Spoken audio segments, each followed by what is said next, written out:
బుడ్డ పొరలకు దిష్టి తాకకుండా నుదిటి మీద చెంపల మీద కాళ్లకు చేతులకు కాట్కతోని బొట్లు పెడతారు. అట్లనే ఈ నడమ అక్కలు అన్నలంతా కాళ్లకు నల్ల తాడు కట్టుకుంటాండ్రు. ఇండ్లకు నర్ర దిష్టి తాకొద్దని బొమ్మలు ఆలాడదీస్తారు.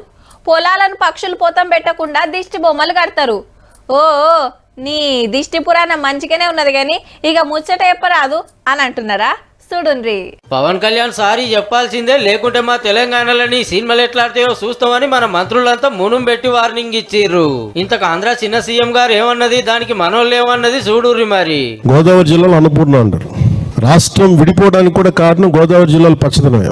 కోనసీమ గురించి తెలంగాణ ఉద్యమం జరగలేదు, తెలంగాణ రాలేదు, ఆ శాపం తగిలేసినట్టుంది. ఈరోజు గోదావరి జిల్లాలో మొత్తం కొబ్బరి చెట్లతోటి తెలంగాణ నాయకులంతా అంటారు కొబ్బరి చెట్లతో చాలా ఆనందంగా ఉంటుంది, మీరు ఏమంటుందని పచ్చదనంతో చాలా బాగుంటుందండి. ఈరోజు కొబ్బరి చెట్టుకు ముండలు కూడా లేవు, అంత దిష్టి తగిలింది కోనసీమకి. దిష్టి కాదు, వాళ్ళు చేసిన ద్రోహంతో తెలంగాణ వాళ్ళు ఎంత అన్యాయం అయిపోయినాం. 60 ఏళ్ళు ఫ్లోరైడ్ నీళ్ళు తాగినాం మేము. గదన్నట్టు కోనసీమల ఆగమైన కొబ్బరి తోటలు చూస్తానికి పోయి పవన్ సార్ గట్లంటే అగో అట్లెట్లంటావని మన మంత్రులు, కాంగ్రెస్ ఎమ్మెల్యేలు, ఎమ్మెల్సీలు జంగులేపుతారు అనుకో రాదుర్రి. కాదా మరి? సముద్రంలోకి వెళ్ళి ఉప్పు నీళ్ళు వచ్చి తాకుడుతోటి చెట్లు ఖరాబ్ అవుతున్నాయని అందరు చెప్తాంటే ఈసారేమో తెలంగాణలో నజరు పడ్డదనబట్టే దీనమ్మ ఆవోలు పోయి చూస్తున్నారు సార్ దిష్టిదాలుగా. తిరిగేది మీరు, చూసేది మీరు. ఎందుకు ఇట్లా అవుతుందో తెలుసుకొని ఆసాంలకు ఫాయిదా చేయాలి కానీ మా మీద వాడు ఏడిస్తే ఎట్లనే పవన్ అన్న. క్షమాపణ చెప్తే కనీసం ఆయన సినిమా 1-2 రోజులన్నా ఆడుతుంది. చెప్పకపోతే ఎక్కడ కూడా తెలంగాణ థియేటర్లలో సినిమాలు రిలీజ్ కావు.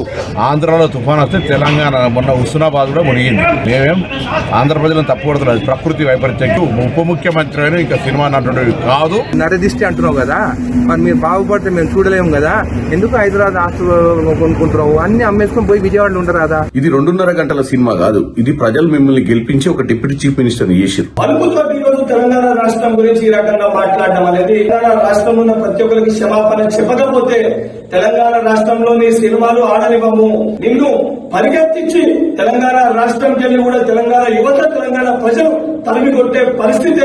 నిమ్మలంగా ఎవలేలు వడాలు చేసుకుంటున్నాయి. అలా ఉప్పులో నిప్పేసినందుకు ఇంత లొల్లు అవుతున్నా సారీ అయితే చెప్పలే. రాజధాని ఎందుకు కట్టుకోలేదంటే తెలంగాణ వాళ్ళు అడ్డం పడుతుర్రని చూతా నెతట్టున్నాడు పో.